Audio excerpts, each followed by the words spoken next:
Hello guys, இதே கொக்கோ பார்க்கில் ஒரு கேம் ஷோ இருக்குன்னு சொன்னனால நாங்கள் இங்கே வந்திருக்கோம். எங்ககிட்ட 2 நம்பர் லாக் பாக்ஸ் கொடுத்துருந்தாங்க. அதை தான் ஓப்பன் பண்ணுறது. அந்த ரூமே கொஞ்சம் பயங்கரமாக தான் இருந்துச்சு. ரப்பர் ஸ்னேக்கு, ஸ்கெலிட்டன் அது இதுன்னு இருந்துச்சு. அந்த 2 பாக்ஸை ஓப்பன் பண்ணிட்டு அதுக்குள்ளே இன்னொரு கீ இருக்கும். அதை கண்டுபிடிச்சி நாங்கள் மேலே போனோம்.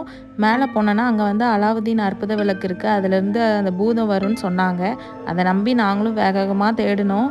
1 hour கிட்ட இங்கே தான் டைம் ஸ்பெண்ட் பண்ணி தேடிக்கிட்டே இருந்தோம். அதே மாதிரி அங்கே இருக்கிற க்ளூவை நாங்கள் யூஸ் பண்ணி நாங்கள் லாக்கை எடுத்துட்டோம். அங்கே ஓப்பன் பண்ணோடனே இன்னொரு பாக்ஸு, அதுலேருந்து ஒரு கார்டு எடுத்தோம். அதுலேயும் இருந்து நாங்கள் கண்டுபிடிச்சி அந்த நம்பரையும் கண்டுபிடிச்சி இன்னொரு பெரிய பாக்ஸையும் நாங்கள் ஓப்பன் பண்ணிட்டோம். இந்த பெரிய பாக்ஸில் என்ன இருக்க போகுதுன்னு எங்களுக்கு தெரில. அதுக்கு முன்னாடி நம்ம சேனலை சப்ஸ்கிரைப் பண்ணாதவங்க சப்ஸ்கிரைப் பண்ணிடுங்க. அந்த பாக்ஸ்லேயும் ரப்பர் ஸ்னேக் அது இதுன்னு இருந்துச்சு. அப்புறம் பார்த்தா கீ இருந்துச்சு, மேலே போகிறதுக்கான கீ. நாங்களும் வேக வேகமாக போய் மேலே போய் பார்த்தா தான் திருத்திட்டாங்க. அது 1/2 மணி நேரம் கழிச்சு வந்தால் தான் அந்த பூதம் வரும் வெளியே அப்படின்னு சொல்லிட்டாங்க. ஸோ 1 hour எங்களுக்கு இங்கேயே வேஸ்ட் ஆன மாதிரி ஆயிட்டு.